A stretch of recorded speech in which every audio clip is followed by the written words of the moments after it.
Electile Dysfunction 2016. Here we go. I've got a bunch of stories about the election for you guys. First, we start with Senator Ted Cruz. He wants people to shoot with him. Interesting. Senator Ted Cruz plans to take one lucky supporter, yeah, they sound very lucky, with him on an upcoming shooting excursion as part of a recently launched fundraiser and sweepstakes for his presidential campaign. We hope that, unlike Dick Cheney, he does not shoot these people in the face. But there's a catch. In fact, that's literally what Talking Points memo says. There's a catch. The winner may have to endure a background check first. What? Now, wait a minute. I'm pretty sure that Ted Cruz was against background checks. In fact, the caveat is an interesting one, given that Cruz helped lead an effort to defeat a 2013 bill that would have expanded background checks for gun sales nationwide. Interesting. His spokespeople were like, well, I mean, we got to follow some of the state laws on this. Which state laws? I don't have access to them now. Then why did you set the policy as you did? Well, look, there's a lot of different reasons why we would have to do background checks. Yeah. You don't want to do background checks because you don't want your candidate dying. On the other hand, you don't mind if the citizens die over and over and over again because you refuse to do sensible background checks to find out if the guy buying the weapon is crazy or a terrorist.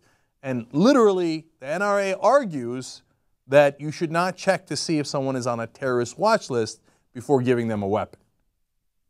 Ted Cruz is on that side unless it's his ass on the line. Interesting. All right, now speaking of asses, we go to Lindsey Graham.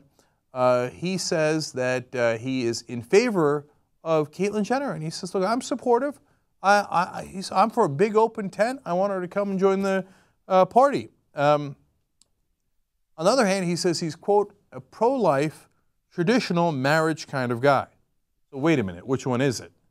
Now, he told CNN over the weekend, he said, if Caitlyn Jenner wants to be a Republican, she is welcome in my party. Now, don't get him wrong, she will have no rights in his party. She certainly won't have marriage rights. And Lindsey Graham, apparently, saying he's for traditional marriage, says, no, you're welcome. I mean, we're going to kick your ass anyway and take your rights, but you're welcome to come here if you're a goddamn sucker. Of course, Lindsey Graham's saying some of these things because he doesn't want to be accused of hypocrisy later when we find out some things about Lindsey Graham. Anyways, now let's go on to the Democrats and Hillary Clinton. Speaking of hypocrisy, well, she wanted to rile up some of the workers, and some workers in Detroit are rallying for a $15 minimum wage. So she called in and talked to the troops and sung their praises. Well, then some outlets naturally said Hillary Clinton for a $15 minimum wage. Not so much. An aide said later, on Sunday morning, she called into a Detroit convention of fast food workers who are campaigning for a $15 minimum wage and urged them to please keep up the fight. But an aide said she wasn't specifically endorsing the $15 minimum. Hillary Clinton in a nutshell. I'm with you, I'm average American worker. Yes, go get him. No, I'm not actually with you. I'm pretending to be with you so you vote for me. I'm actually backed by giant donors who have made a lot of money off your back. Will I actually support your policy proposal? Of course not. Don't be silly. We all get funded by the millionaires and billionaires. Republican or Democrat, doesn't matter. We're going to rip you off either way. That's why we call it electile dysfunction.